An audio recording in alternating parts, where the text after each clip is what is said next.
Day everyone. So, ang topic natin ngayon is long-term construction contracts or tatawagin natin siyang LTCC.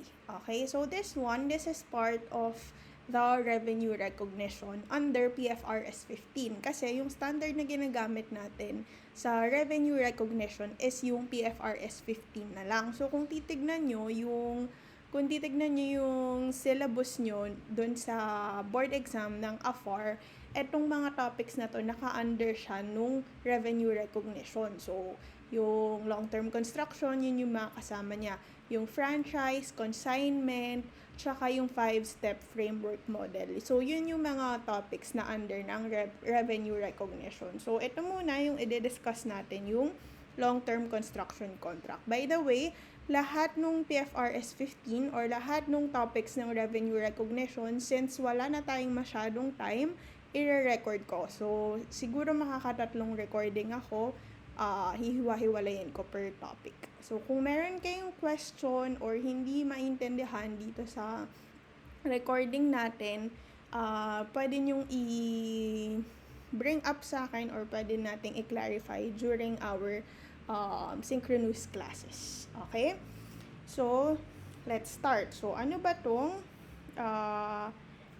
tong construction contract natin or long-term construction contract? Ano ba yung pinagkaiba niya dun sa ibang types natin ng revenue recognition? So, this one, so usually, since nga dun sa pangalan niya, construction contract and long-term construction contract. So, ito yung mga contracts natin na hindi natin matatapos agad. Okay? Hindi natin matatapos within 1 year. Kaya nga siya tinawag na long term. Kasi hindi mo siya ma-fulfill within 1 year. So, ano ba yung nagiging problema natin dito sa long-term construction contract natin? Kasi, since hindi mo nga siya matatapos within 1 year, ang problema mo, kailan ka ba magre-recognize ng revenue? 'Di ba? Paano mo i-recognize yung revenue mo? Paano mo i-recognize yung income mo? Kasi may tinatrabaho ka, let's say, merong kontrata sa'yo na magtayo ng bahay or ng bridge. Yan yung mga example ng long-term construction contract natin. Ang problema dito, hindi natin siya kayang tapusan nga ng within 1 year. Pero ginagawa mo na siya. So, ang nagiging problem dito or yung main na pag-uusapan natin, paano natin i-account yung mga revenue? Kasi nag-i-incur tayo ng cost. Kasi nga binubuo mo yan. Let's say may kontrata ka to build a bridge for 2 to 3 years or 2 to 3 years. So, anong nag-i-incur ka ng cost dun sa kada taon na yun? Magre-recognize ka ba ng revenue or hindi? Paano mo ba i-recognize yung revenue mo? Hindi din naman kasi pwede na na lahat-lahat. O sige, ang contract price ko is 40 million. I-record ko na to lahat. Hindi pwedeng ganon. Dapat, ideally, diba, i-allocate natin siya over the life of the project or kung gaano mo siya katagal ginagawa. Okay? So, hahati-hatiin natin siya. So, yun yung pag-uusapan natin ngayon. Paano natin hati-hatiin or ano yung mga approach na ginagamit natin para ma-allocate yung revenue and gross profit dito sa long-term construction contracts natin.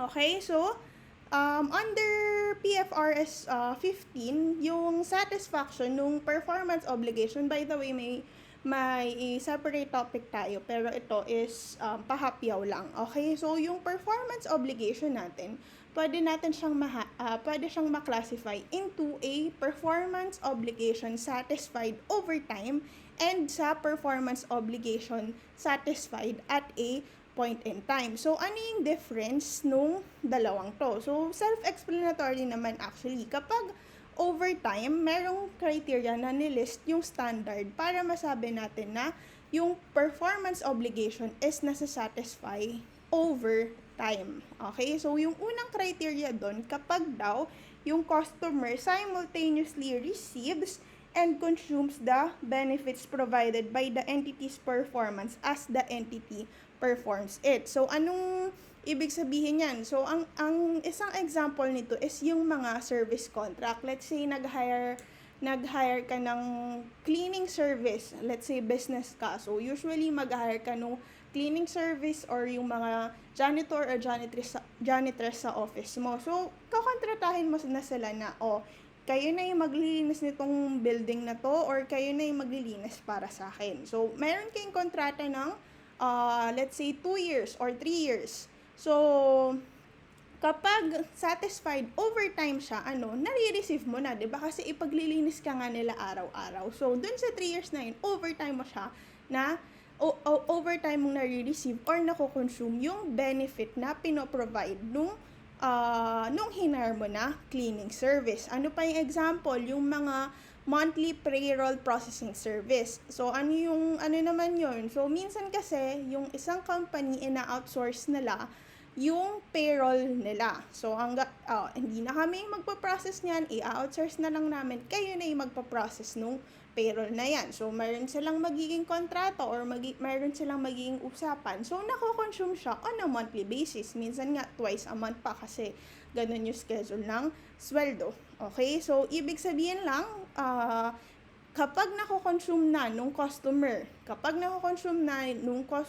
yung benefit nung service nung hinar niya, it is satisfied over time. Kasi nga, kada ginagawa or kada pino-perform yun, na nakikinabang ka na or na-receive mo na yung benefit. Okay, ano pa? Ano yung pangalawang criteria natin? The entity's performance creates or enhances an asset that the customer controls as the asset is created or enhanced. So, halimbawa, ano yung example nito? Kapag, let's say, pinarenovate mo yung bahay mo, 'di ba? Or pinarenovate mo yung business mo, pinadagdagan mo ng isang building, ikaw lang naman yung may control doon, 'di ba? Kahit na work in process pa siya, ang may control na, ang keyword dito is the control. Ikaw na yung may control dun sa asset na ginagawa. That's why it is still considered as a performance obligation satisfied over time. And the last criteria para masabi natin na the performance obligation is satisfied over time,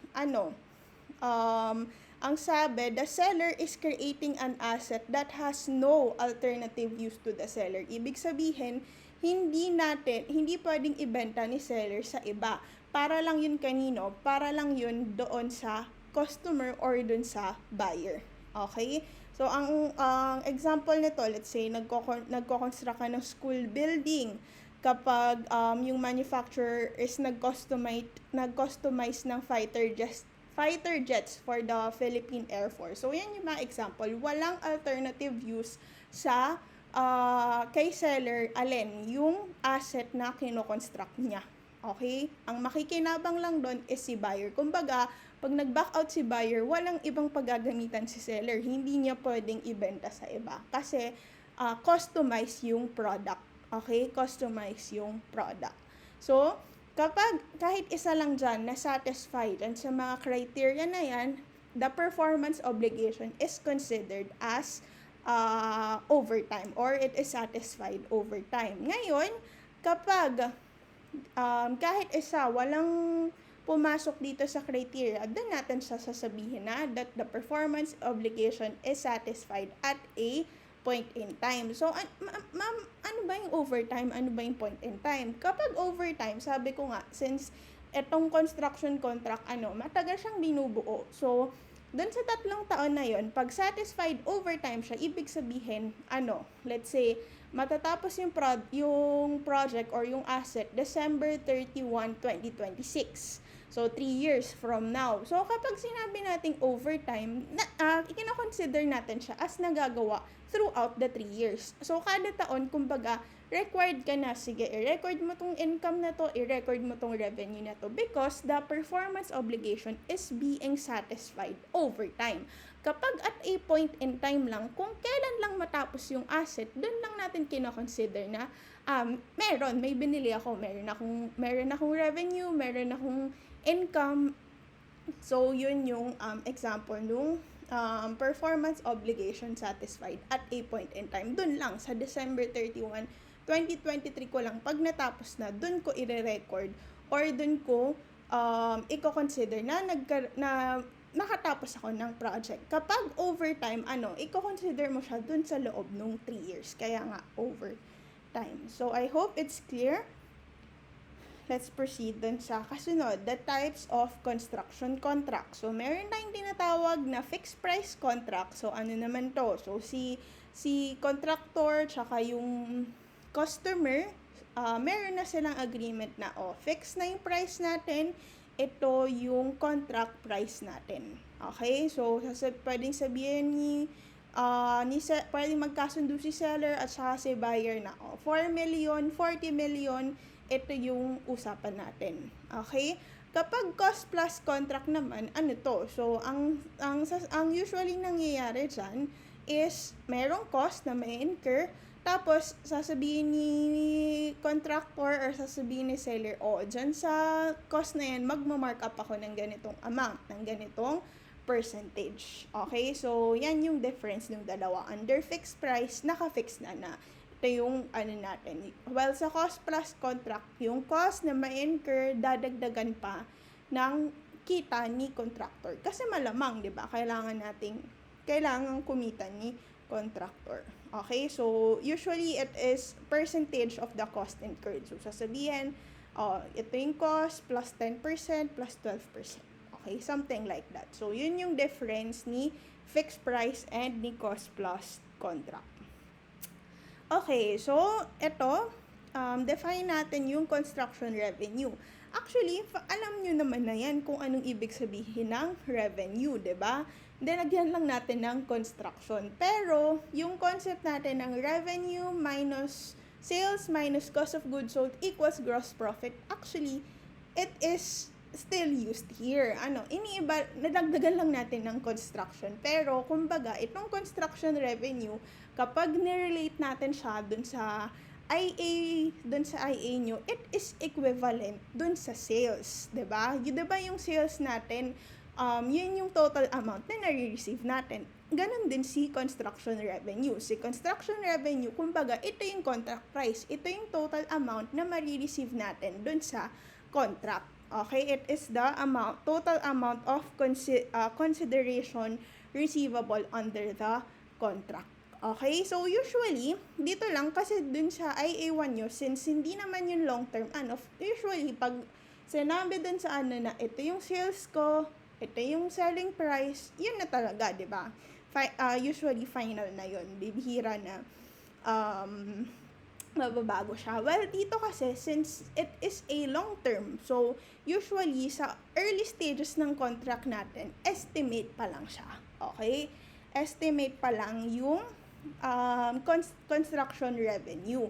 So, usually, meron kasi tayong mga variable consideration na pag-aaralan natin mamaya kung paano i-account.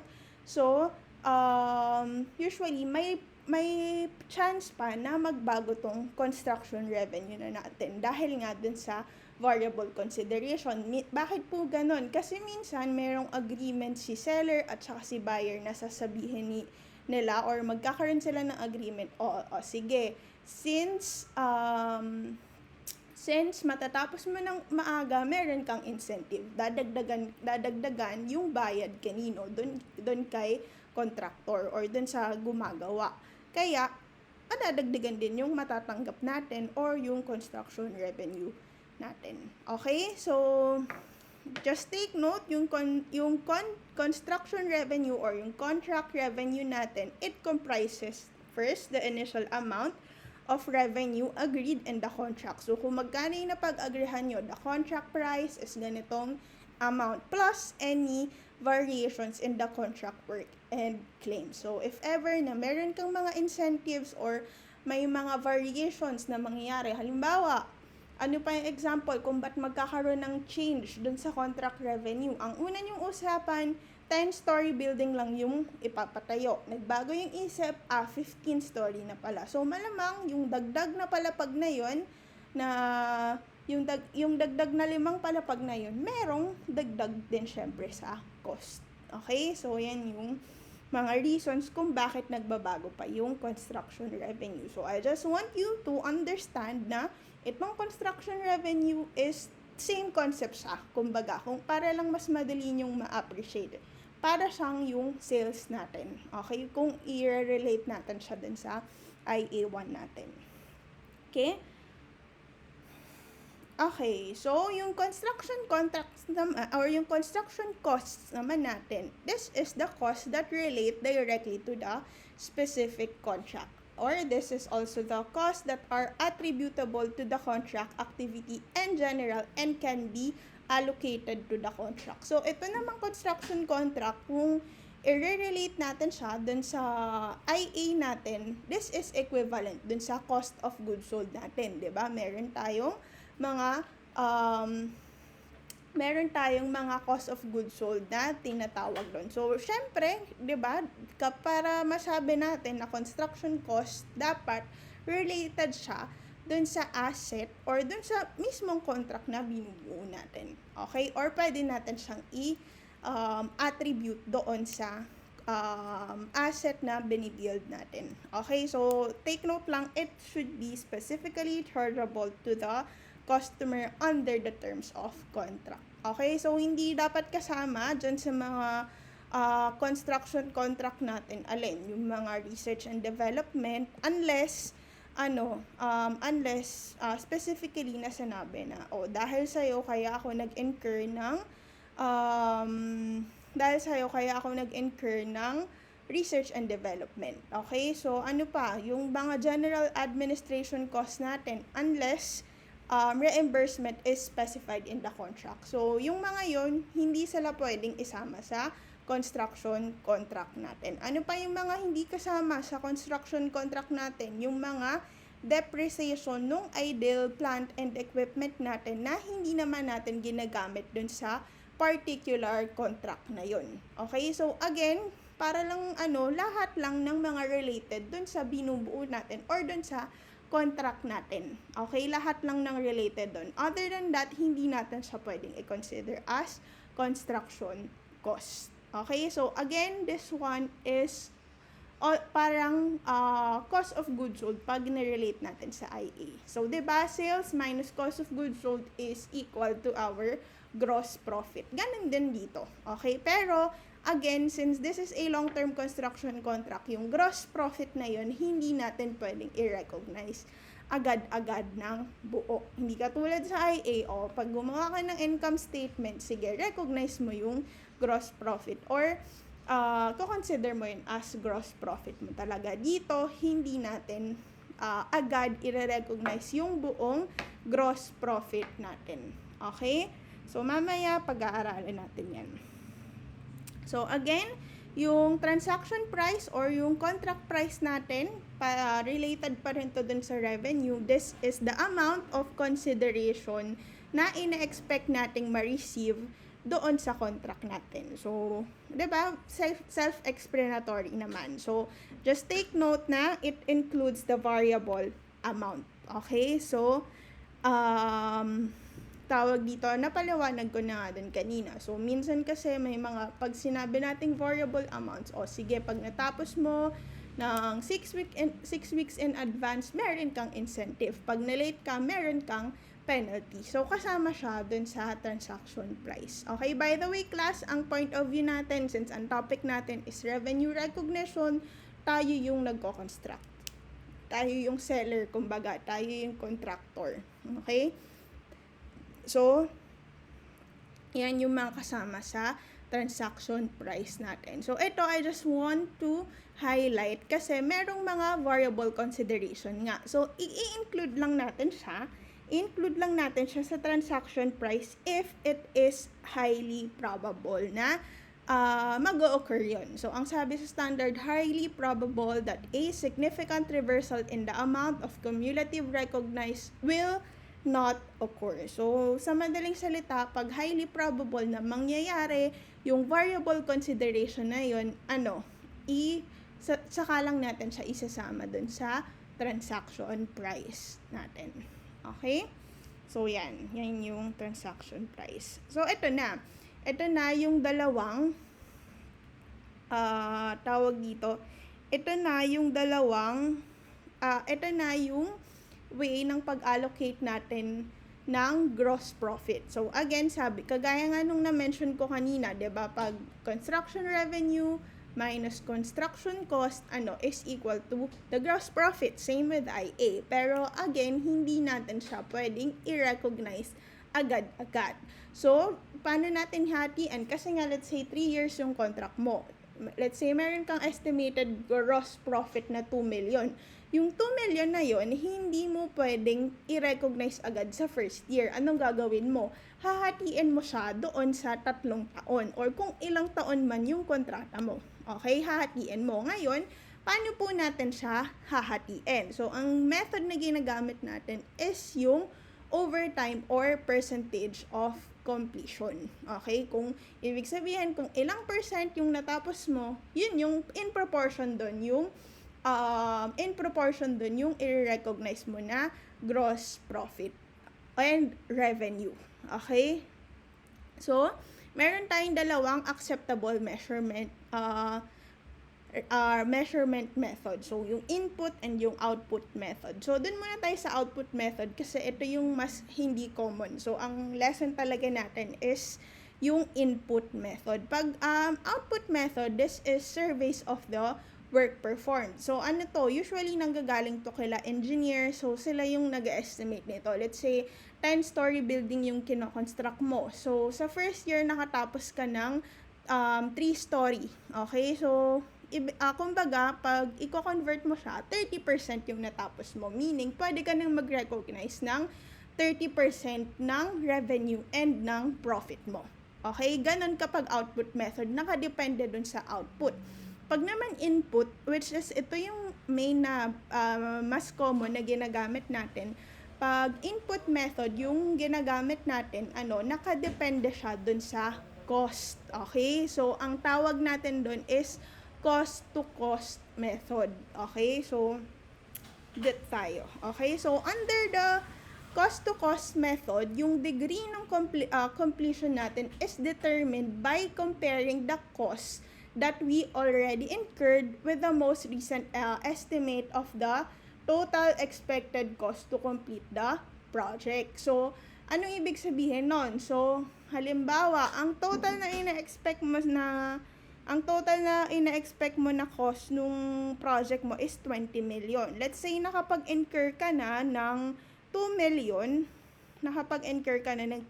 that is your percentage of completion. So, kumbaga, kino-compare natin kung ano yung cost na na-incur na natin with the total cost na ina-expect nating ma-incur. So, kaya siya cost-to-cost method. So, yung percentage na makukuha natin dyan, that is what we call our percentage of completion na gagamitin natin in recognizing yung revenue and profit natin. Okay? Yung revenue and profit natin. So, halimbawa dito, sa example ko, meron kang 10% na percentage of completion. Okay?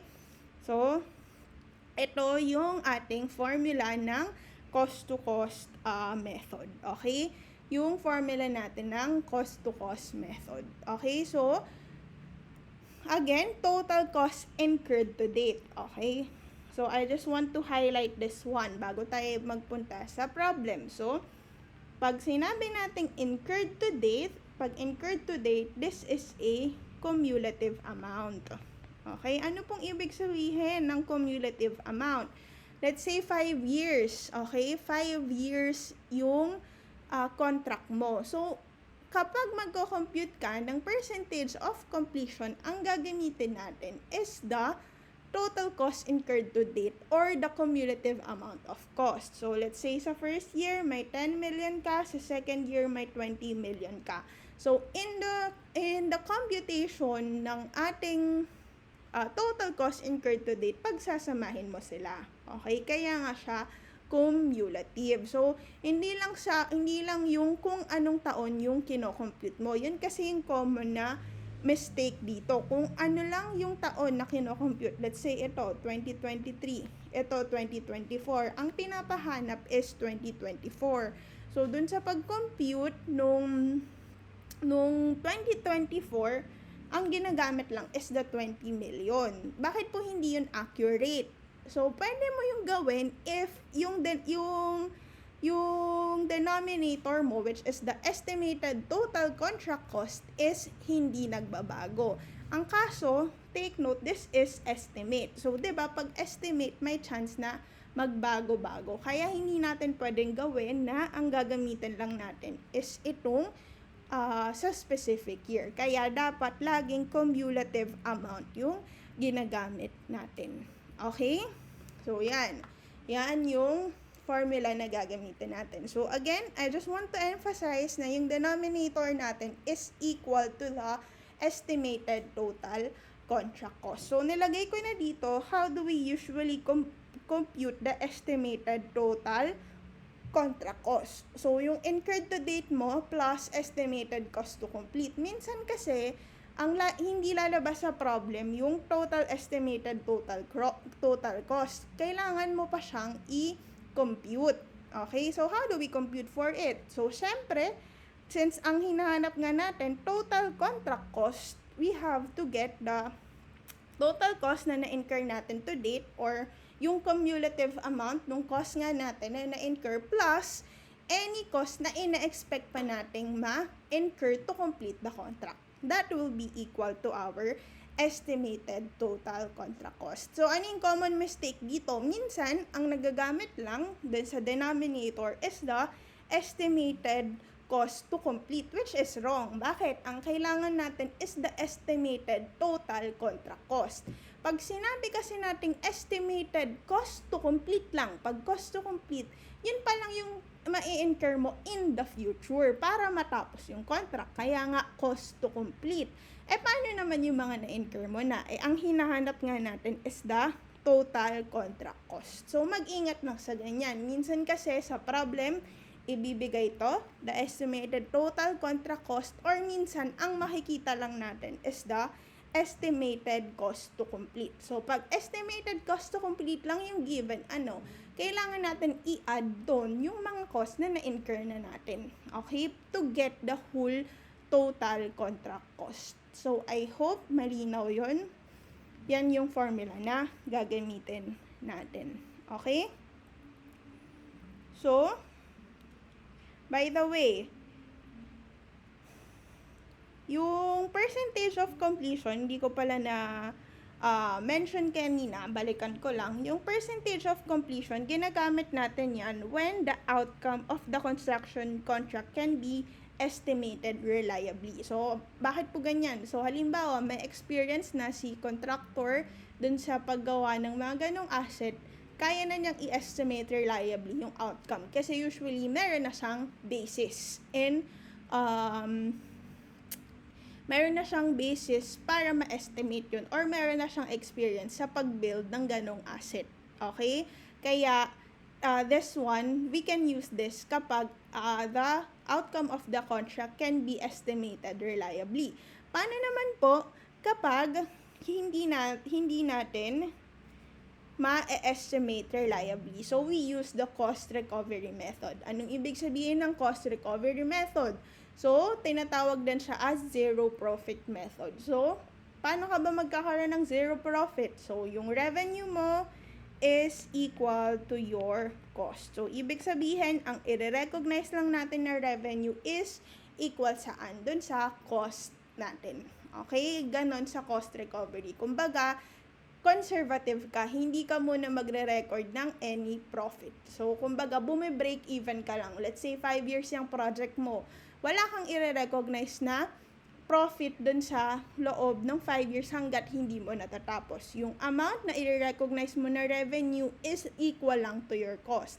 So, again baka may mga nalilito pa kung anong difference ng revenue and profit, magkaiba yan. Okay, pag to get the profit, revenue minus cost. Okay, so kumbaga, yung profit, ito yung kita mo. Okay, yung revenue, this is usually equal kung magkano yung matatanggap mo. So, under cost recovery method, wala tayong nire-recognize na profit, pero yung iba kasi, cost recovery, wala din akong revenue. No, wala kang profit, pero yung revenue na i-recognize mo is equal to your cost. Okay?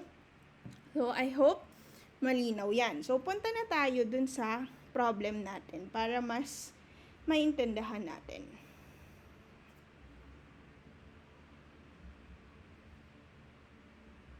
Ayan. Okay, so ABC Construction Corporation started a construction on a 40 million road project. So this is the contract price. Okay, this is the contract price.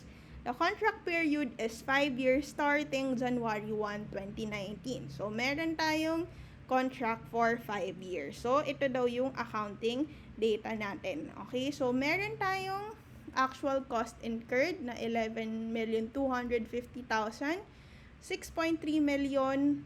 Ito daw yung mga actual cost na na-incur natin. And then we have the estimated cost to complete. So yan nga yung sinasabi ko. Usually estimated cost to complete yung ibinibigay sa atin na amount.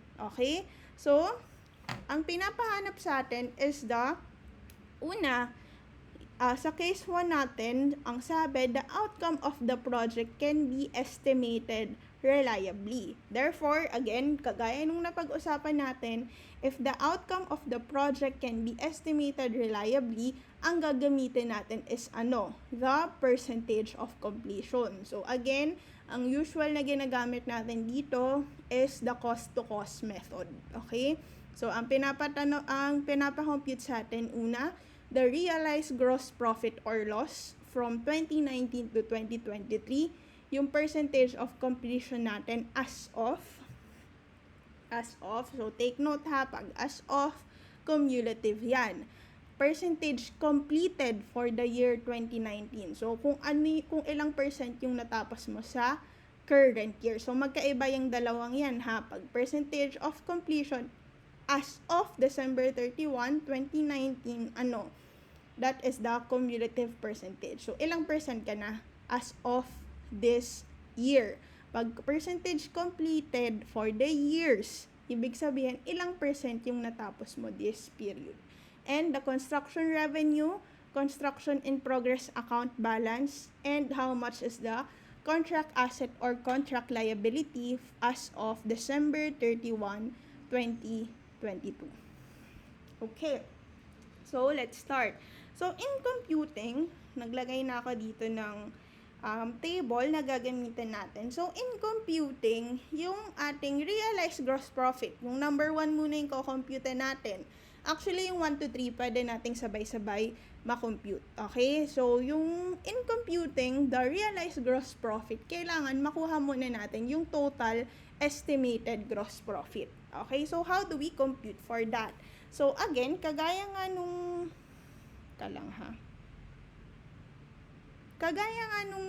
sinabi ko, yung computation mo dito ng gross profit is very similar lang sa computation natin sa IA. Sales minus cost of goods sold equals to our gross profit. So, again, sinabi ko na kanina sa inyo, the sales is equal to your contract revenue or contract price. So, diba, paki-screenshot ako nitong problem para hindi tayo balik ng balik. Okay? So, again, the contract price is 40 million. Okay? Ba't ganyan? Baka lang ha. Yan. Our contract price is 40 million. Okay? Our contract price is 40 million. So, again, yung parang cost of goods sold nga natin dito is the construction cost. Ngayon, medyo marami lang kasi yung construction cost since may possibility nga na na magbago-bago siya. Okay? So, ito yung composition ng total construction cost natin. Yung na-incur mo last period or the prior period cost, the current period cost na na-incur mo during the year, and the estimated cost to complete. That is your total construction cost. So, since this is just the first year, wala tayong prior period cost. Ngayon, magkano yung na-incur natin? So, again, pakibalikan yung problem. Ang nakalagay doon, ang na-incur natin during the period is 11,250,000. Okay? 11,250,000. That is the cost na na-incur natin. 11,250 million. Okay? That is the current period cost incurred. Ngayon, ilan yung estimated cost to complete natin? Ang estimated cost to complete natin for the year 2019 is 26,250,000. Okay? Therefore, our total cost is 37,500,000. Okay? 37,500,000. That is our total estimated construction cost. So, kumbaga, magkaning total cost, diba? Ito yung na-incur mo pa lang, tapos, ito yung estimate, ito yung ma-incur mo pa lang. By the way, class, I just want to emphasize, itong dalawa, sana ba? Itong dalawa, yung prior period cost and current period cost incurred mo, ito din yung cumulative amount, 'di ba? Sabi ko sa inyo, sa computation natin, nung cost to cost method, total cost incurred to date divided by the estimated total contract cost. So, itong dalawang to, the prior period cost incurred and the current period cost incurred, this is the total cost incurred to date. Okay? Or the cumulative amount nung na-incur mo na nga. Kasi again, under cost-to-cost method, ano yung kinukuha natin yung ratio? Yung cost na na-incur mo na divided by dun sa total cost nung contract mo. Okay? So, magkano ba yung total cost na na-incur mo na? So, yan, dalawa. Yung sum niyang dalawa. Total cost incurred to date. Ay, ba't ganyan na naman?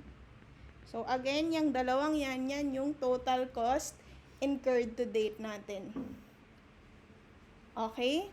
Tapos, yung total cost incurred naman natin, or yung total estimated contract cost naman natin is yung sum na nitong tatlo. Pero dito sa year 2019 natin, silang dalawa pa lang. Bakit? Wala ka pang prior period cost kasi unang taon mo pa lang. Okay?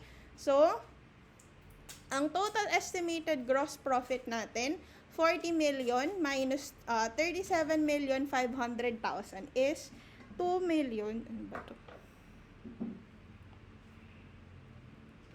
2,500,000. So, that is your estimated gross profit. Okay? Again, itong buong 2,500,000 na to, hindi natin siya pwedeng i-recognize buo ng 2019. Bakit ulit? Kasi ito yung ina-expect nating profit dun sa buong project. Gaano mo ba katagal matatapos yung project? 5 years, 'di ba? That's why we have to multiply it with its percentage of completion. Okay? So, paano na nga natin i-compute yung percentage of completion? Again, yung formula natin na total cost incurred to date. So, magkano na yung total cost na na-incur natin? Yung year 1 pa lang, 'di ba? So, 11,250 divided by yung total estimated contract cost natin. So, magkano yung total estimated contract cost natin? 37,500,000. Okay? Therefore, our percentage of completion sa year 2019 is 30%. Meaning, may natapos ka ng 30%. So, ang percentage of completion natin is 30%. So, ang realized gross profit mo to date will be 750,000. Okay? Pag sinabi nating realized gross profit to date, ibig sabihin cumulative din to, 'di ba? Yung to date as of usually cumulative amounts 'yan. Pero since this is the first year, yun na din yung realized gross profit natin for the current period, 750,000. Kasi wala ka namang realized gross profit in the prior period. Okay? So, pag year 1, actually, wala kang masyadong complication kasi wala ka pang i-consider na prior period. Okay? So, para mas maintindihan, tuloy pa natin sa 2020. So, siguro naman, pagkatapos natin ng year 5, gets nyo na tong long-term construction contract natin. Okay?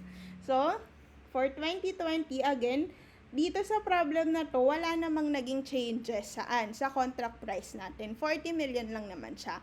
Pero again, class, may mga instances na pwede siyang magbago. Okay? Pwedeng mabago yung contract price natin. Okay? Pero dito sa problem na to, puro 40 million lang siya. Okay? So, less estimated total construction cost. So, again, meron ka ng prior period cost incurred kasi nasa pangalawang taon ka na. So, magkano ba yung na-incur last year? Yung 11,250. Okay? 11,250. That is our prior period cost. Our current period cost naman, naka-given sa problem is 6.3 million.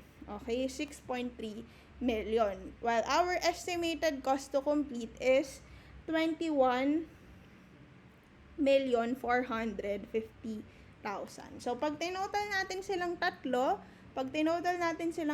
ang makukuha natin is 39 million. Lagay ko na lang, 39M. Ang makukuha natin is 39 million. So, pag total natin silang tatlo, ang makukuha natin is 39 million. Therefore, our estimated gross profit is 1 million. So, anong napansin? Yung total cost, okay, yung total cost from 2019 to 2020, tumaas. Diba? Tumaas. Ang unang total cost mo lang na ine-expect is 37,500,000. Pagdating ng 2020, naging 39 million. So, again, hindi nga kasi consistent or hindi tayo sigurado dun sa cost na ma-incur natin. Okay? So, therefore, since tumaas yung cost mo, bumaba din yung estimated gross profit natin. Okay? Bumaba din yung estimated gross profit natin. Okay? So, computan muna natin our percentage of completion. So, for 2020, ang percentage of completion natin. So, first, again, we have to get the total cost incurred to date. Okay, to date. Ibig sabihin, the cumulative amount. So, yung 11,250 nung first year plus yung cost na na-incur mo during the first period. Okay, 11,250 plus 6.3.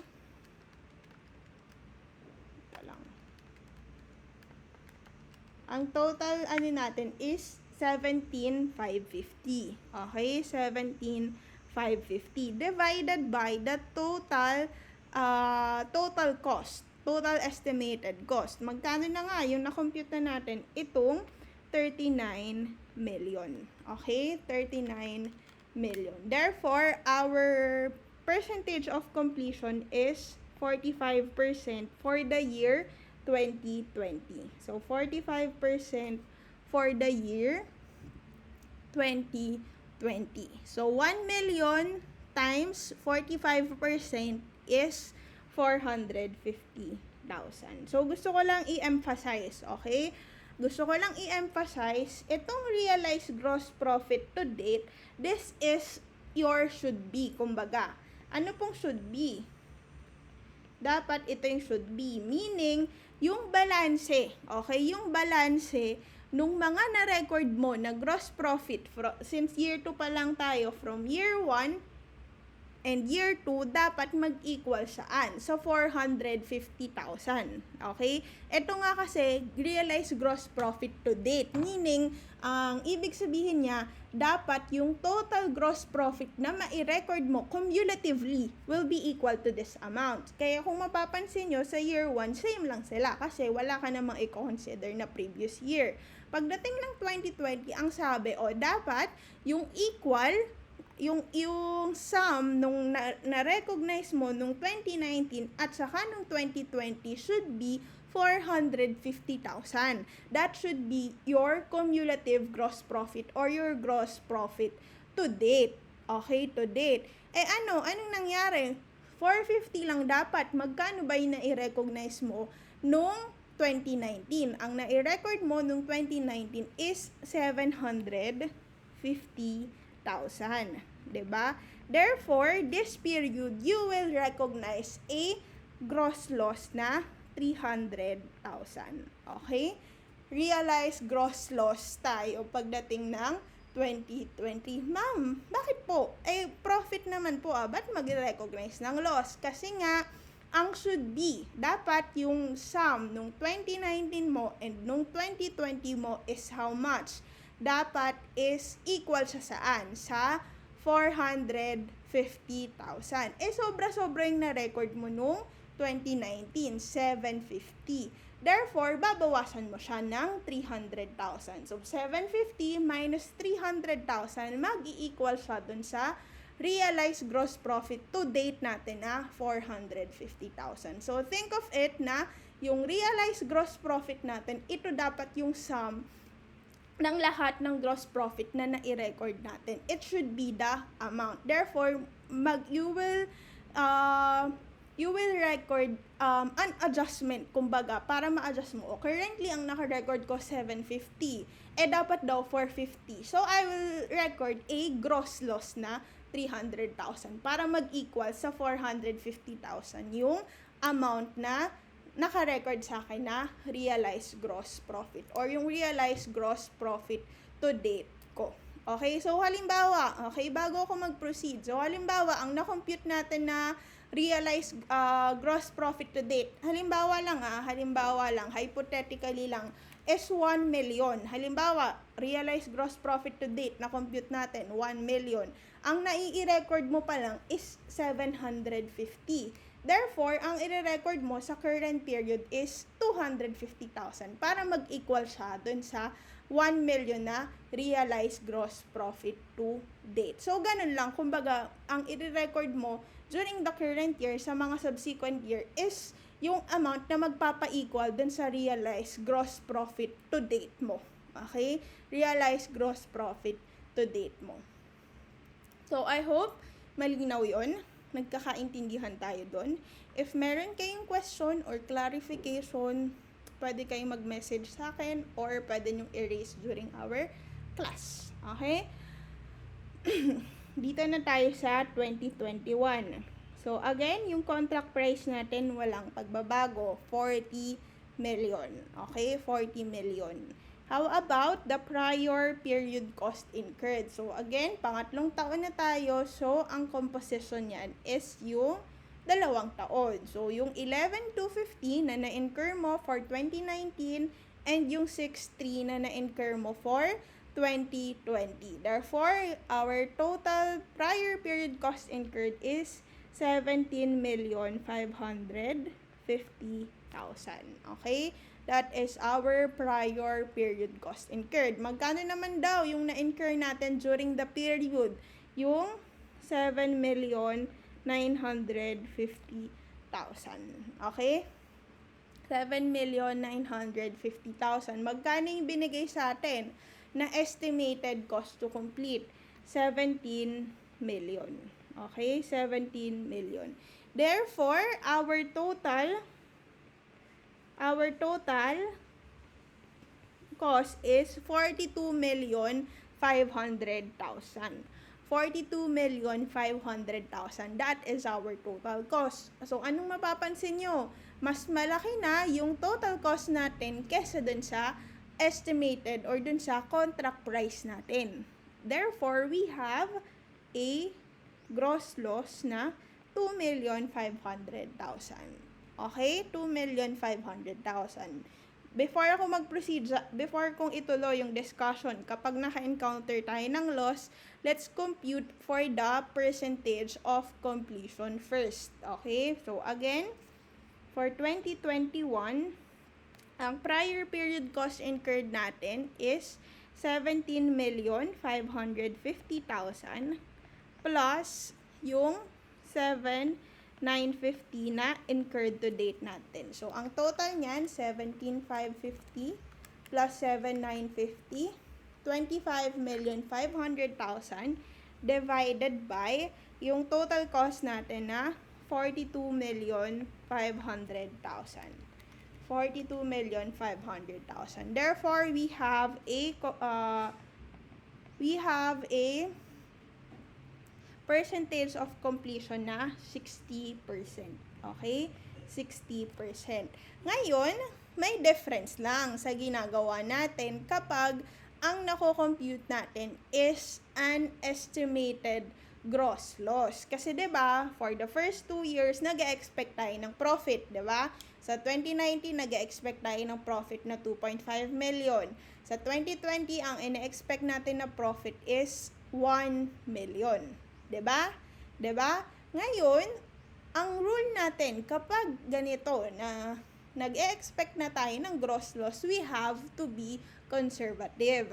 So, kapag profit, minumultiply natin siya saan? Sa percentage of completion niya, 'di ba? Kung ilang percent lang yung natapos, yun lang yung i-recognize natin na gross profit or yun lang yung realized gross profit natin. Pero kapag nag-expect na tayo ng loss or meron tayong total estimated gross loss, we have to record this 100%. Okay, again, kailangan ma-record natin buo. Meaning, hindi mo na siya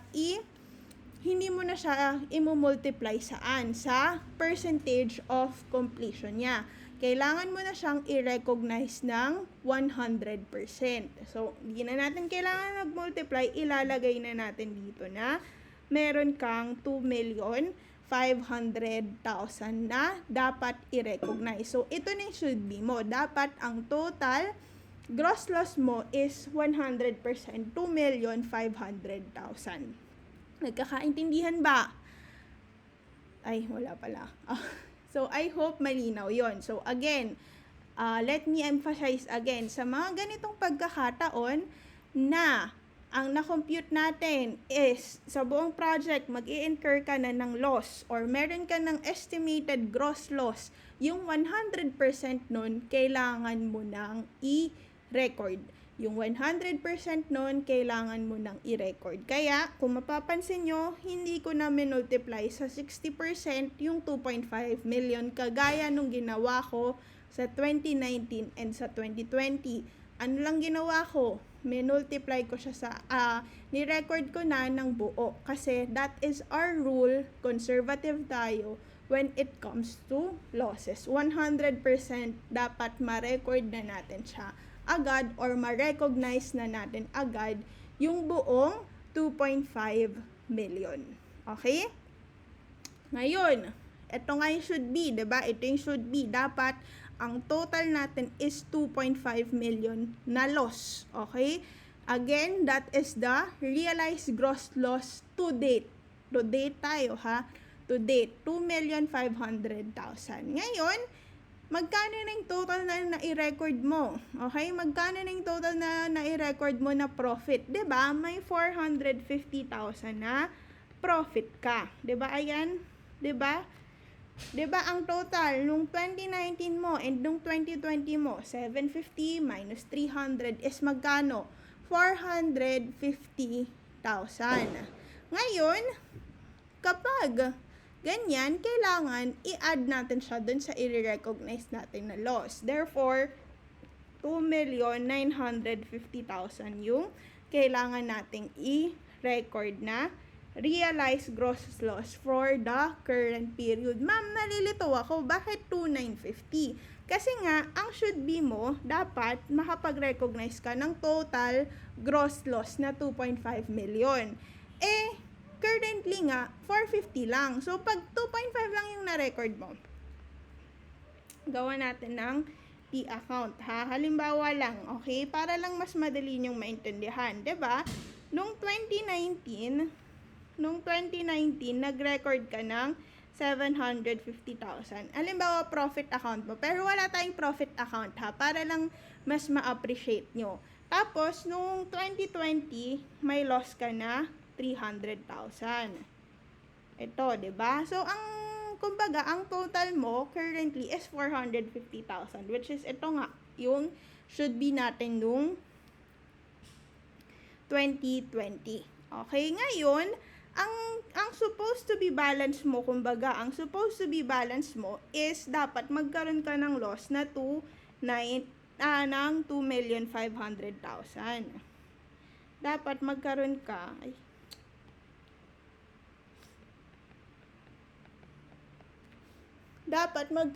ng total loss na 2,950 million. Okay? Dapat yan yung dapat. Hindi, 2.5 lang. Sorry. Dapat, ang maging balanse nung total na gross profit na maire-record mo is 2.5 million. Kapag ang ni-recognize mo lang during the period, let's say, ang nilagay mo lang dito, 2.5 million for 2021, ano mangyayari? Pag kinompute mo yan, 300 plus 25 minus 750, ang magiging balanse mo lang is 2,050,000. That's why, for 2021, kumbaga, kailangan mong makapag-record ng 2,950. Kasi nga, let me emphasize again, yung nakukuha nating amount or yung nilalagay nating amount dito, that should be the cumulative balance. Lahat ng na-record mo from the previous year. So, pag ang tanong, how much is the realized gross loss to date? Ibig sabihin, cumulative. Ang sagot is 2.5 million. Pero, kapag ang tanong, how much is the realized gross loss for the period? Ang sagot is 2,950. So, magkaiba yun ha. Magkaiba yung realized gross loss or realized gross profit to date dun sa realized gross loss for the current period natin. Okay? Magkaiba silang dalawa. So, for the current period, 2,950 na loss yung sagot natin. Okay? Para nga, again, mag-equal siya sa 2.5. So, ano yung bago dito sa 2021? Again, pag ang nakuha nating total estimated gross profit is a loss, tulad nito, 2.5, we have to recognize it 100%. Okay? We have to recognize it 100%. Okay, so I hope malinaw tayo, nagkakaintindihan tayo. Okay? Punta tayo next sa 2022. 40 million ang contract price pa rin natin. Ang prior period cost incurred natin, ito, 17,550 plus 7,950. So, yung sum na nung tatlong taon, yung 11,250 plus 60 plus 7,950. So, ang sum niyang tatlong yan is 25,500,000. 25,500,000. Ang total amount naman natin, total current period cost incurred natin, 'di ba? Current period cost incurred natin is magkano yung balikan nyo na lang din sa problem, given tayo 7,225,000. 7,225,000. And then our estimated cost to complete is 5,775,000. Therefore, we have a total estimated cost of 38,500,000. Okay? 38,500,000. Therefore, our total estimated gross profit is magkano? 1,500,000. So, meron ka na ulit estimated gross profit. So, ito nga yung sinasabi ko, class, hindi consistent yung estimated cost natin. Kaya kung titignan nyo, nagfa-fluctuate yung estimated gross profit natin. Kaya sabi ko sa inyo, cumulative amount dapat yung palagi nating kinukuha. Okay, hindi tayo pwedeng mag-shortcut. Ay, ilang percent ba yung natapos this period? Kasi nga, nagbabago-bago yung total estimated cost natin. So, ngayon, 'di ba, from loss na 2.5 million, nag-e-expect ka na naman ng profit na 1.5 million. Compute na natin yung percentage of completion natin. Compute na ulit natin yung percentage of completion natin for 2022. So, our prior period cost is 25,500,000. Tapos, our total current cost is 7,225,000. Total cost is 38,500,000. Okay, so 25,500 plus 7,225, 32,725 divided by 38,500,000. So, we have a total percentage of completion na 85%. We have a total percentage of completion na 85%. Yan, okay? 85%. So, ano nang kasunod na gagawin? Since this is a profit, i-multiply natin ngayon. 1,500,000 times 85%, we have 1,275,000. Again, sabi ko, ang realized gross profit to date, dapat ang sum ng lahat ng profit natin from year 1 na mai-record will be equal to 1,275,000. Magkano ba siya currently? 'Di ba currently, loss tayo na 2.5 million. 'Di ba currently, may loss tayo na 2.5 million. So, may isa pang pwedeng technique na gamitin dyan. Para lang mas ma-appreciate nyo. Kasi dito maraming nalilito pag mahahaba na yung taon.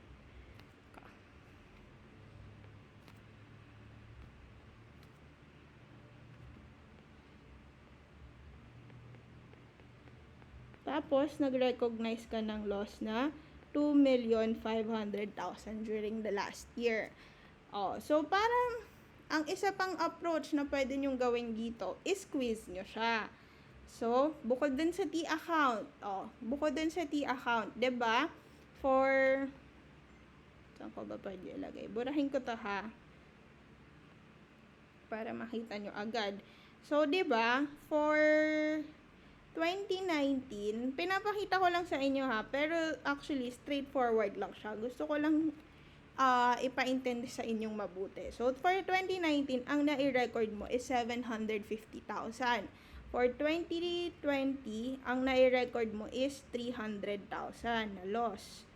Tapos, for 2021, nag-record ka ng 2,950 na loss. So, ang hinahanap natin ngayon, magkano yung kailangan mong i-record for 2022? Magkano dapat yung should be balance mo, yung total nitong tatlo? Yung 1,275 million. Dapat daw, ang total gross profit na mai-record mo is 1,275 million. Therefore, magkano yung kailangan mong i-record for the year 2022? So, again, squeeze mo lang, 'di ba? Or madali nyo na makukuha yan, 'di ba? Ano yung missing amount para makakuha tayo ng 1,275 for 2022? So, 'di ba?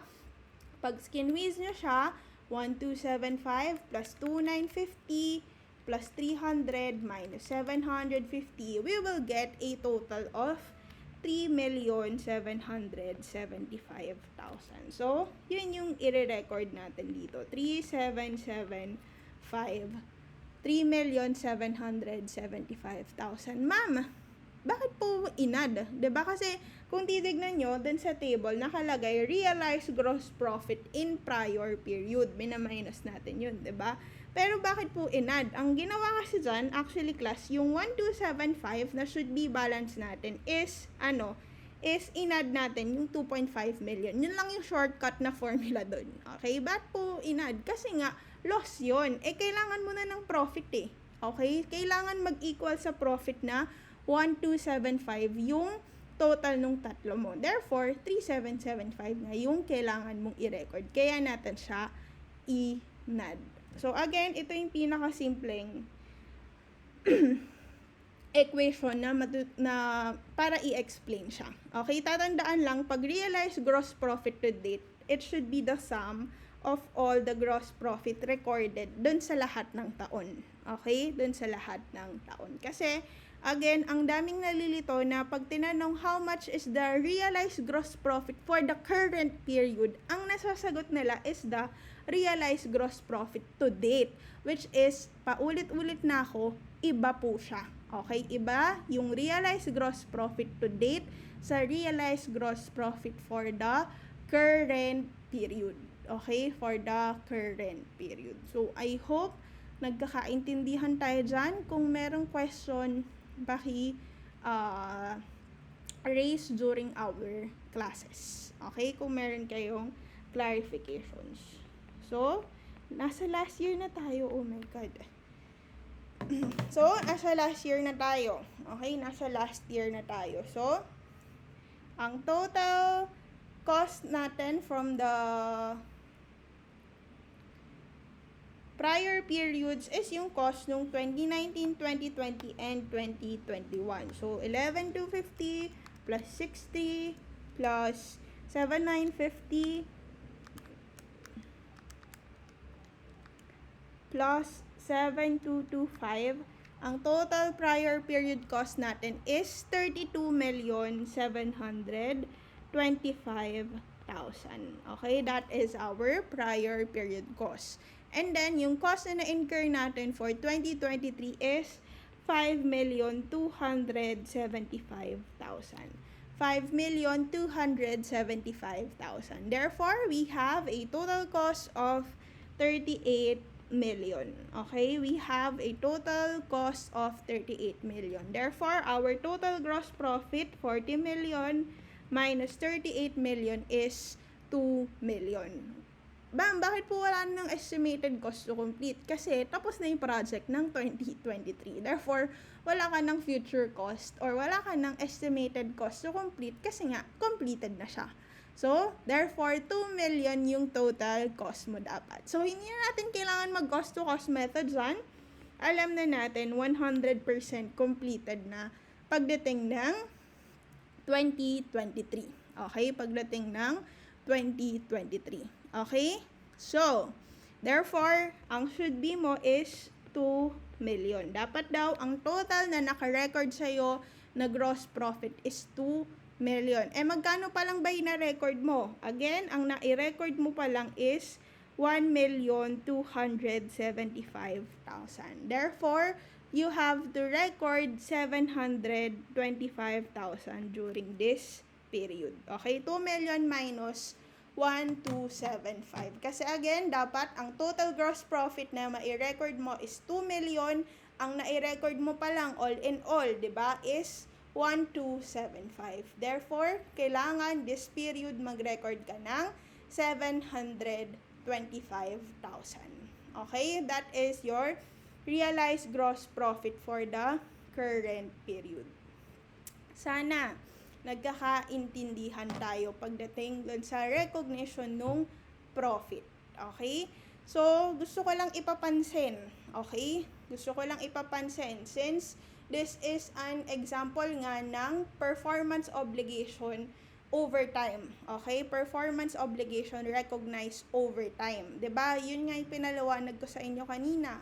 Ang sabi ko sa inyo, pag overtime, satisfied overtime, hinahati natin yung profit natin dun sa 5 taon.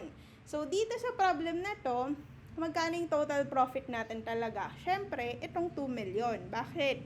Kasi ito na yung exact amount. Nung natapos mo na, wala ka ng future cost or wala ka ng estimated cost to complete pa. So, you have a gross profit dito talaga sa project na to ng 2 million. So, gusto ko lang ipapansin, pag in-add natin lahat tong na-record natin na gross profit. So, 750 minus 300 minus 2,950 plus 3,775 plus 725,000, we have a total of 2 million. So, anong ginawa natin? Inallocate natin yung 2 million saan? Dun sa 5 years. Inallocate natin yung 2 million saan? Doon sa 5 years. So, ganun siya. Ganun yung concept ng long-term construction contract. Okay, ganun yung concept ng long-term construction contract. Yung total mo na gross profit, we allocate it over the life of the project. Kaya nga, class, kung mapapansin nyo, taon-taon din tayo nagko-compute nung estimated gross profit kahit pabago-bago siya. Okay? Dahil nga, pabago-bago siya. Okay? So, I hope nagkakaintindihan tayo dito sa part na to. So, nasagutan na natin yung question number 1. So, again, realized gross profit for the years 2019 through 2023. Ito yan. Okay? Ito yung number 1 natin. So, for 2019, the answer is 750,000.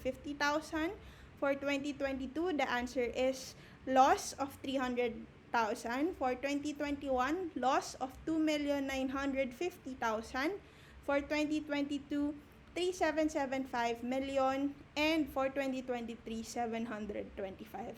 That is our answer sa number 1. Sa number 2 naman, percentage of completion as of December 31 through 2023.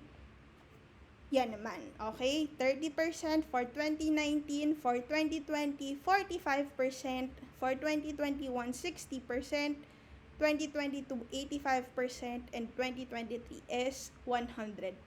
Ngayon, sa number 3, yan, gusto kong i-emphasize, ilang percent daw yung natapos mo. Yung number 2 kasi, ilang percent na as of. Ibig sabihin, ngayong 2022, ilang percent na? 60%. Sa number 3, tinatanong, ilang percent yung natapos mo? Saan? Dun sa taon na yon. So, for example, dito ko sasagot ha. For 2019, ang natapos mo, as is nga yan, 30%. Ngayon, for 2020, yan, eto na. For 2020, yung 45%, that is your total percentage of completion or kumbaga, cumulative siya. Kasama dyan yung 30%. Ang tinatanong sa number 3 is, ilang percent yung natapos mo ngayong taon na to? Alam natin, yung 30% kailan niya natapos? Nung 2019. So, ang natapos lang niya for 2020 is 15%. Okay? Kumbaga, pag i-drawing natin yung timeline, yung 2019 mo, ito yung zero mo, nakatapos ka ng 30%. Ngayon, pagdating nung 2020, naging 45% na siya. Ang tinatanong is ito, ilan yung nagawa mo dun sa 2020, 'di ba? So 15% lang 'yan. Okay? 15% lang 'yan. For 2021, from 45 naging 60 siya. So 60, ilan yung nadagdag? 60 minus 45, 15% ulit. For 2022, 85. So 85 minus 60, 25%. And for 2023, from 85, naging 100. So, 100 minus 85, 15% din. Okay? So, again, yan yung pinagkaiba nung 2 and 3. So, tinatanong sa 3, ilan percent yung nakompleto mo dun sa taon na yun. While the number 3 is the total percentage of completion nung buong project. Okay. Wait lang ha. Bago tayo mag number 4. Just give me a minute.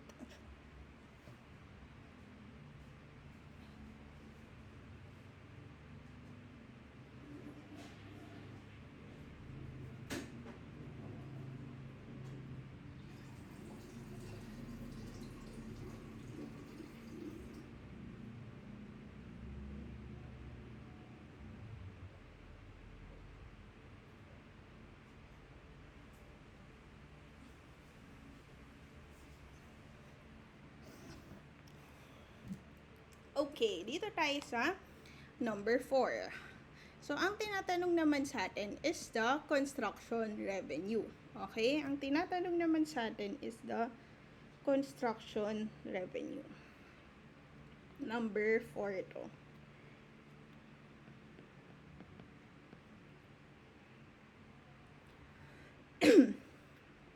Construction revenue. Okay? So, actually, madali lang to. Bakit? Ang construction revenue natin is, yung construction price natin multiplied saan? Dun sa percentage completed during the period. Okay? Percentage completed during the period. That is the construction revenue natin per year. So, sagutan natin. So, for 2019, 'di ba? 40 million yung total construction price natin multiplied dun sa percentage of completion ng 2019, which is 30%. Oh. So, ang construction revenue natin for 2019 is 12 million. So, for 2020 naman, 40 million times ilang percent yung natapos? 15%. So, ang construction revenue naman natin is 6 million. For 2021, 15% din. So, 6 million din. For 2022 naman, 40 million times, ilan yung natapos? 25%. Okay, 25%. So, 10 million naman to. Okay, so, lastly, for 2023, 15% din. So, 6 million din siya. Okay, 6 million din siya. So, pag tinotal natin siya, dapat mag-equal siya sa 40 million, diba? So, 12 plus 6 plus 6 plus 10 plus 6 million, that will be equal to 40 million. So, anong ginawa? Hinati din natin yung revenue saan? Dun sa 5 taon. Okay? Hinati din natin yung revenue natin dun sa 5 taon. Okay? So, meron pa tayong, ito yung pinakasimpleng computation ng construction revenue natin. Pero, pwedeng may mabasa din kayo na ganito yung computation. So, merong nilalagay na construction revenue to date. So, again, pag nakabasa kayo ng to date, this is the cumulative amount. Tapos, nilaless yung construction revenue saan? In prior periods. Okay? Tapos, yun na yung construction revenue mo. Okay? Current year. So, ganyan. May mga ganyan kasi na computation. Pag construction revenue to date, yung construction price natin, i-multiply natin sa percentage of completion natin na cumulative. Kaya nga siya to date. Okay? Yun lang yung difference niya. So, halimbawa, gawin natin. For 2019, so wala ka namang problema dyan, yung 40 million multiplied by 12 million. Multiplied by 30%. So, meron kang 12 million. Since first year siya, yun na din yung answer mo. 12 million. Tapos, pagdating ng 2020, 40 million, since 45% na, yung percentage of completion mo, so 40 million times 45%, you will have 18 million here. Tapos, less yung construction revenue in the prior period, 12 million. Therefore, you will have 6 million. So, kung mapapansin nyo, parehas lang din naman. Okay? Parehas lang din naman. So, 2021, so, ganun lang din yon. So, for 2021, ang total percentage of completion mo na is 60%. So, 40 million times 60% is 24 million. Tapos, yung total prior years, yung 12 tsaka 6, 18 million na. Okay, 18 million na. So, you will have 6 million din dito. Okay, so again, parehas lang. Yung iba nga lang author, ang ginagamit is ganitong approach. So, kung hindi naman sa inyo tinatanong, halimbawa, straight problem, hindi tinatanong yung construction revenue to date, edi, eto na lang yung gamitan niya, yung isang approach. So, pag naman tinanong yung construction revenue to date, again, pag to date, ibig sabihin niya, cumulative. Okay? Cumulative amount. So, ang gagawin nyo lang doon, yung contract price multiplied saan? Doon sa total percentage of completion or yung cumulative na percentage of completion din. Okay? Pero again, same lang yung makukuha nating answer dyan sa dalawang yan. Okay? So, ito yung answer natin sa number 4. So, 12, 6, 6, 10, saka 6 million. O, dito na tayo sa 5 and 6. So, ang tinatanong, what amount is the construction in progress account and how much is the contract asset or contract liability natin. Okay, so, i-discuss muna natin yan. Ano ba yung dalawang yan?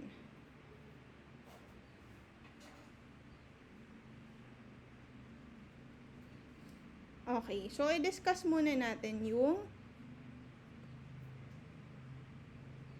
pro forma entries. Okay, doon na tayo sa journal entries natin. Tapos, e-entryhan natin yung iba. Okay, para mas maintindihan yung. Okay, so first, our first entry here is the incurrence or the payment of construction costs.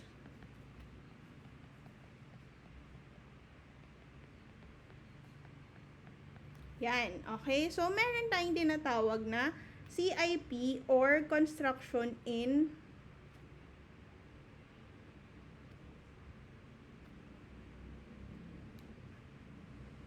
Yan, CIP or yung tinatawag natin na Construction in Progress account. Yan, okay? So, this one, yung CIP account natin, this is an inventory account. Okay? So, dito natin dinedebit lahat ng cost na nai-incur natin in building alin. Yung asset na ginagawa natin or yung kinontrata sa atin. So, kung para mas madali nyo siyang ma-appreciate, para siyang yung work in process account natin sa cost accounting. Iniba lang ng tawag, construction in progress. So, parang same concept sila, 'di ba? Doon sa work in process account, doon natin nilalump. Let's say, mag-requisition tayo ng materials. Debit, work in process, tapos yung materials, yung mga labor, yung overhead, pinapasok natin lahat sa work in process account. Ganon din dito. Okay? Ganon din dito. It's just that iba yung tawag, construction in progress account siya. Okay? So, ilalagay ko na lang ang credit niya is various credits. So, pwedeng cash, pwedeng inventory, yung materials inventory, or any account pa. Okay? So, various credit siya. So, ang point ko lang, lahat ng cost na nai-incur natin, okay, dinedebit natin sa kanya. Let's say, bumili ka ng materyales para dun sa tas ginamit mo na agad para dun sa project mo or dun sa construction mo, you will debit the construction in progress account. So, lahat ng cost na na-incur natin is dinedebit natin dyan. So, para lang mas madali yung ma-appreciate. So, halimbawa, for 2019, ang na-incur mo na cost is 11,250, diba? Yan, given, 11,250. So, may entry ka dyan, debit, CIP, credit. Let's say, binayaran mo yan. Credit mo is cash. So, for 2020 naman, debit, CIP, 63, credit, cash. Let's say, binayaran niya lahat yan. Puro cash yung credit. 2021, debit, CIP, 7,950. 2022, debit, 7,225. 2023, debit, 5,275. Okay? So, lahat ng cost na yan, lahat ng actual cost na na-incur natin, we debit it saan? Dun sa construction in progress account natin. Okay? Dinedebit natin yan sa construction in progress account natin.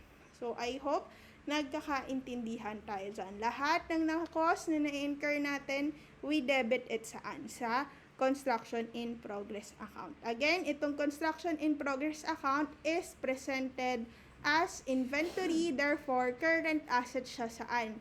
Sa balance sheet natin. Okay? Current asset siya dun sa balance sheet natin. Next.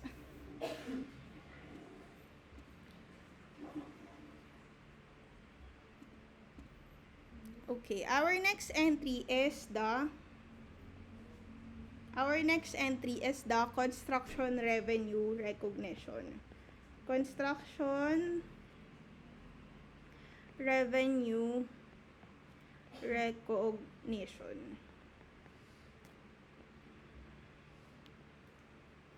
Debit, credit. Okay? So, our debit here, construction revenue recognition. Again, ang debit natin dito is the construction cost. So, itong construction cost na to, this is an expense, diba? Kaya siya debit. Okay? Debit construction cost or ito nga yung expense natin. Ma'am, hindi po ba na doble? Diba? Nag-debit na po tayo dun sa CIP nung expenses natin. So, ito kasi, inventory account, ito yung expense account natin. So, ibig sabihin po pala ma'am, kahit hindi po natin nire-recognize agad, or kahit po hindi pa natin na-turn over, we already recognize yung expense. Yes, okay? So, yun, kumbaga, yun yung difference nila dun sa IA. Diba kasi sa IA, pag inventory lang. Pag nabenta mo, tsaka magiging cost of goods. So, pero dito, sabay, may entry siya dun sa inventory natin, may entry siya as expense. Okay? So, yung construction cost natin, that is yung expense natin. Okay?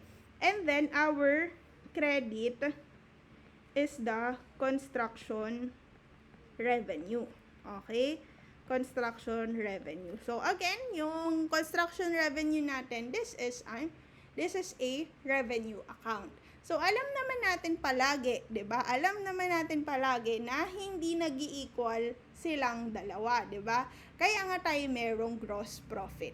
Okay? So, saan po natin kina-close yung realized gross profit natin or yung gross profit natin? So, yung realized gross profit and realized gross loss natin, we close it saan? Sa ating CIP account. Okay? We close it sa CIP account. So, nasa debit yung CIP natin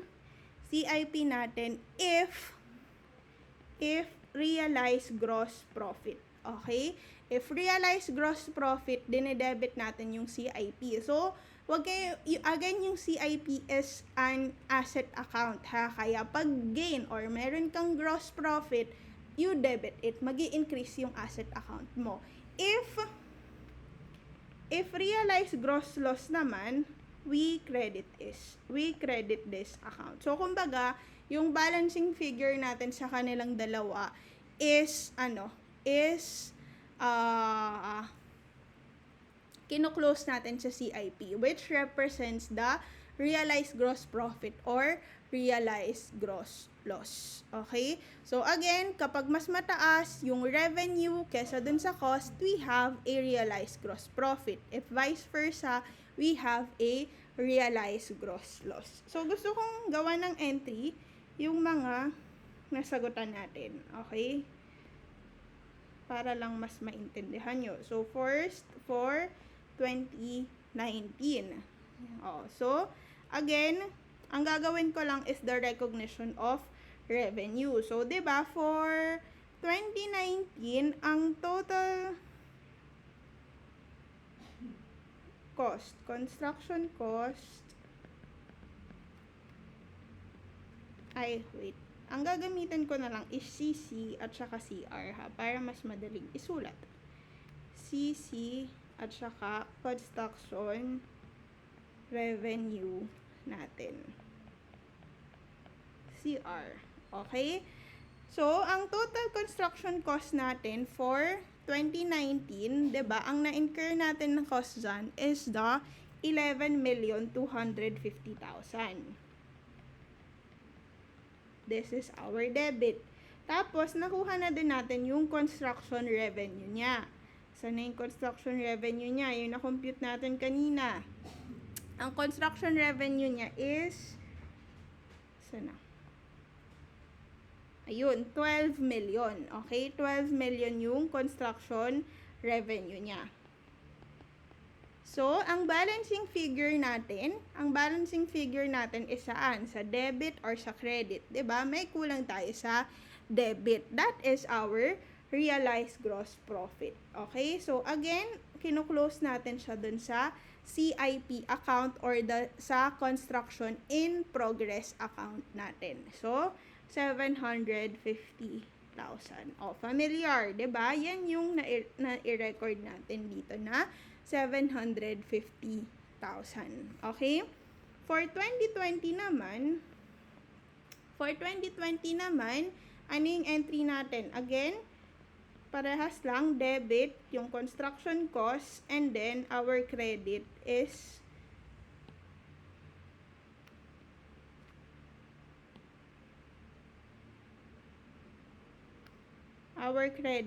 the construction revenue. So, ang na-compute natin, ang construction cost niya, yung cost na na-incur niya during the period for 2020 is 6,300,000, diba? Tapos, for the construction revenue, yung na-compute natin kanina is 6 million. Okay? 6 million. Therefore, you have a credit na, CIP, diba? Ang balancing figure mo is sa credit na CIP account, which is 300,000. Again, sabi ko, pag kinredit yung CIP, it represents the realized gross loss. So, meron kang 300,000 dyan. Familiar? Yes. Okay? Siguro by now, naiisip nyo, di ma'am, hindi ko na pala kailangan mag-compute ng ganyan. Entryhan ko na lang, and then, the balancing figure will be my realized gross profit. Hindi ko na kailangan magpakahirap. So, hindi sa lahat ng pagkakataon ganyan. Kagaya sa 2021, pwede natin siyang gawin kung puro profit ka lang. Pero, pagdating kasi ng 2021, you have a realized gross loss na 2,500,000, diba? That is the estimated gross loss. So, paano natin i-entryhan yung 2021? Yan, 2021. So, dito, huhulihin ko muna yung construction cost. Ngayon, ang i-credit muna natin. Okay. Ang debit natin, diba, is construction cost. Mamaya ako siya lalagyan ng amount.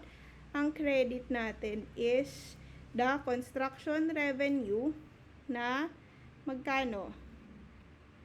Construction revenue natin is 6 million. Tapos, ang isa pa nating credit is our CIP account or yung realized gross loss natin na magkano?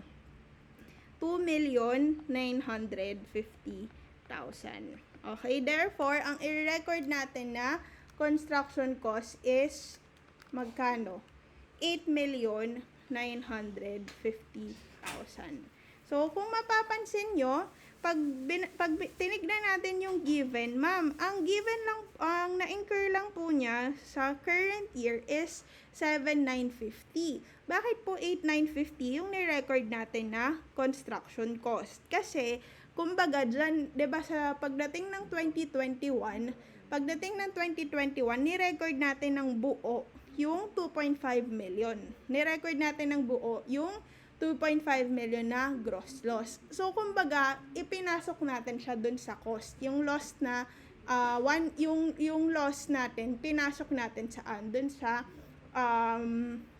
cost natin. So, kumbaga, ang gusto ko lang sabihin dito, kung makaka-encounter kayo ng ganito, ang ina-adjust natin or pinapasok natin yung total loss natin saan? Dun sa construction cost natin. So, kumbaga, yung sum nung revenue and the realized gross loss, yun yung magiging construction cost natin. Okay? So, ito lang yung pagkakataon na na naiiba or hindi nag-equal yung construction cost na dinedebit natin saan? Doon sa actual cost na na-incur during the period. So, kumbaga, dito natin yung construction cost yung ina-adjust natin. Okay? So, I hope malinaw yun. So, ganun lang din yung gagawin natin sa subsequent years for 2022 and 2023. Okay?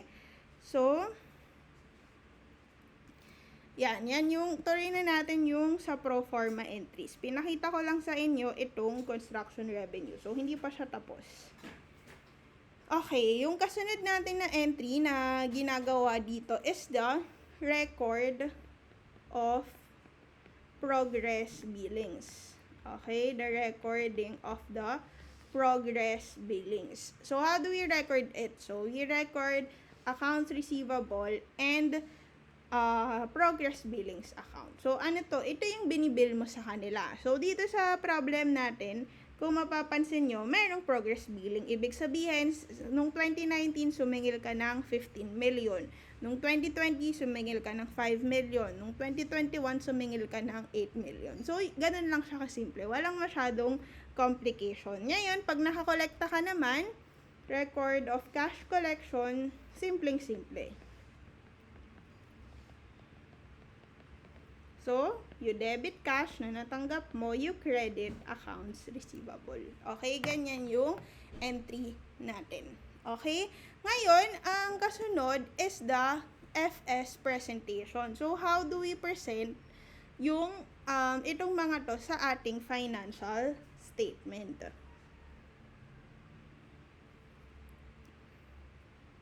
FS presentation. So, yung CIP account natin and the progress billings, nilalump natin sila. Okay? So, construction in progress, progress billings. So, meron kang contract asset or liability. So, ibig sabihin, ang lumalabas lang, 'di ba? Kanina may debit credit ka ng may credit ka ng progress billing, tapos yung mga nire-record mo na CIP. Ngayon, hindi sila lalabas sa financial statement mo. Bakit? Ilalump mo na silang dalawa. So, pag sinabing ilalump or ininet, yun yung mas tamang term, ininet mo na si CIP at saka si progress billing. So, isa lang yung lalabas saan? Sa financial statement mo. Yung tinatawag natin na contract asset or liability. So, kapag yung CIP mo is higher than the progress billing, you have a contract asset. Kapag naman yung CIP mo is lower than your progress billing, you have a contract liability. Okay, you have a contract liability. Ano po bang ibig sabihin yan? Kasi 'di ba, yung CIP or yung construction in progress account natin, it represents yung mga nagawa mo na, 'di ba? Nandun nga yung cost, nandun yung gross profit na ni-record mo. So, yung CIP, it represents yung mga nagawa mo na. Therefore, kapag mas malaki yung nagawa mo kesa dun sa siningil mo, let's say ang total na nagawa mo na is equivalent to 10 million. Ang nasingil mo pa lang is 8 million, which is your progress billings, 'di ba? Sabi ko sa inyo, yung progress billings, simple lang siya. Magkano lang yung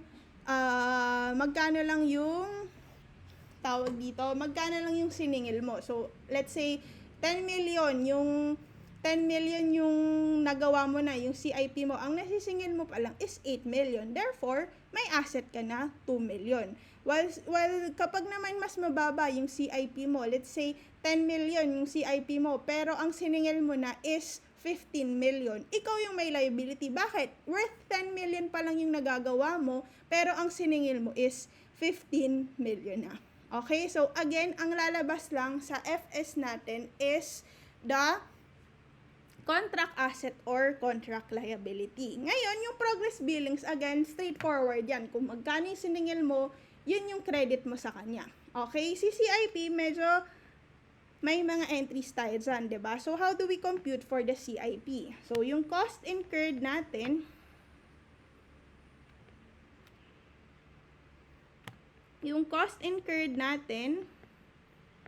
plus RGP minus the realized gross loss. So, that is the computation of our construction in progress account. Okay, yan po yung computation natin na construction in progress account natin. Okay, so pwede na nating sagutan yung question number 5. Ano ba yung question number 5 natin?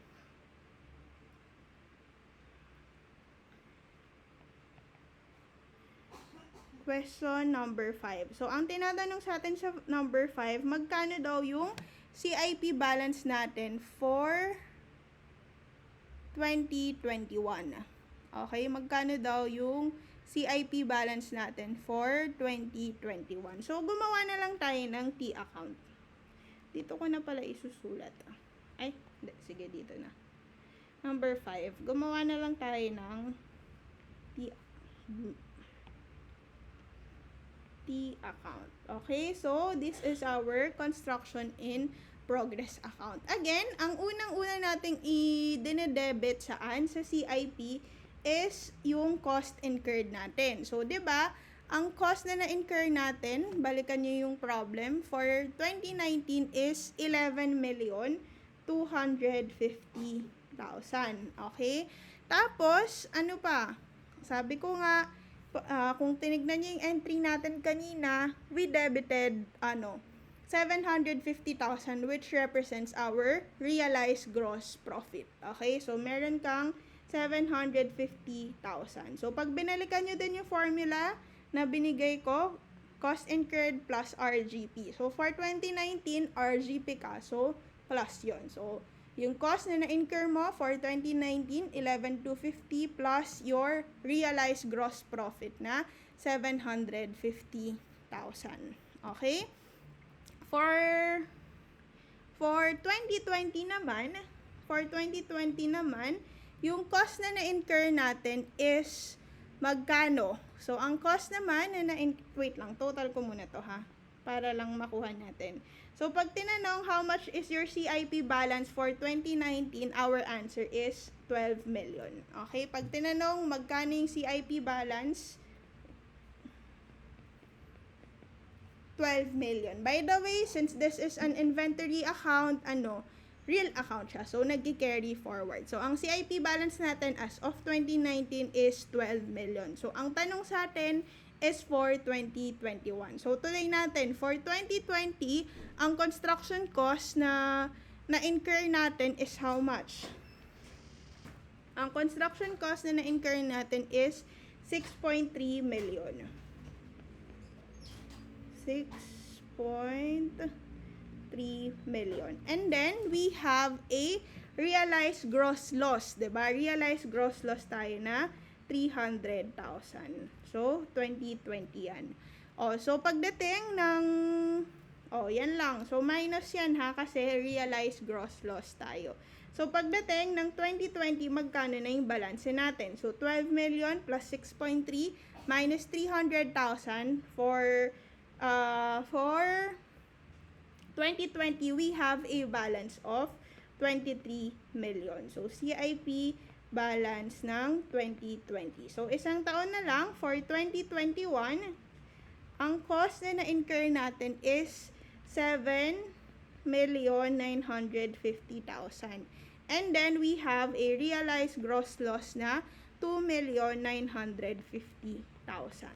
So, ang total CIP balance natin for 2021, so 23 plus 7,950 minus 2,950, we have a total balance na 23 million. Okay? So, I just want to emphasize na yung cost na dinidebit natin dito is still the 7,950. Baka kasi malito kayo dun sa entry na ginawa natin kanina. Ma'am, 'di ba 8,950 yung entry na ginamit natin? So, iba yun, okay?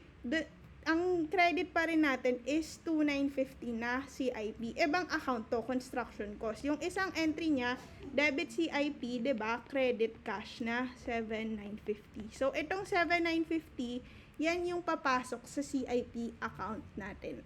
Okay?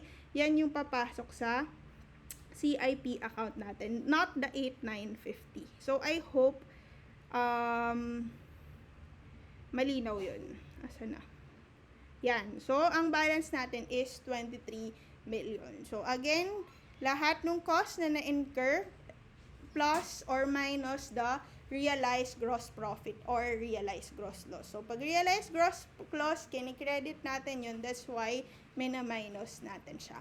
So, our CIP balance, answer sa number 5 is 23 million.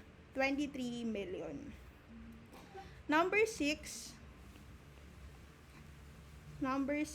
is how much is the contract asset or contract liability as of December 31, 2022 naman. Okay? So, ituloy lang natin ng konti yung computation natin sa CIP. Kasi we have to, diba, to get the contract asset or contract liability, ininet natin sino? Si construction in progress and si progress billings. Okay?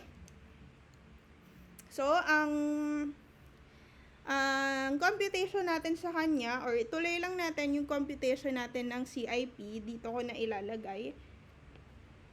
Hindi na kasya dyan. So, diba, ang ending balance nga natin is 23 million for 2021. 23 million for 2021. Ngayon, for 2022, ang na-incur natin na cost is 7,225,000. And then, we have a realized gross profit na 3,775,000. Yan yung mga na-compute natin kanina. Okay? So, total lang natin, 23 plus 7,225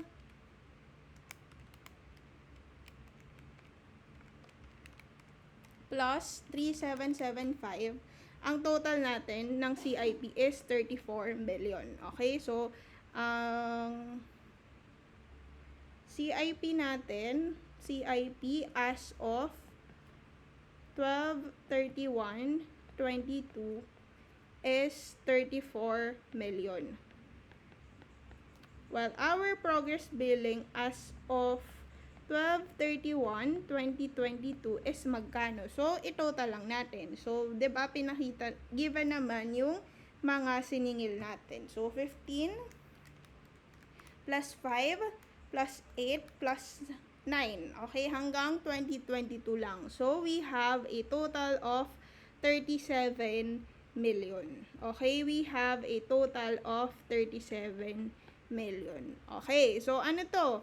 Mas mataas yung siningil mo kaysa dun sa natapos mo, 'di ba? Ang worth nung natapos mo or yung CIP mo is 34 million pa lang. Tapos, sumingil ka na ng 3 million. Therefore, you have a contract liability na magkano? 3 million. You have a contract liability of 3 million. So, yan yung answer sa number 6. Again, ang lalabas lang sa FS natin is either contract asset or contract liability. Okay? Hindi lalabas si CIP at saka si progress billings natin. Okay? So, yan yung sagot sa number 6. Marami pa tayong problems. May case 2. Ayan, may case 2 pa tayo with the same problem. Tapos, yan, may iba pa tayong problems. Pero, ikakat ko na muna to. Tapos, mag-start ako ng other recordings.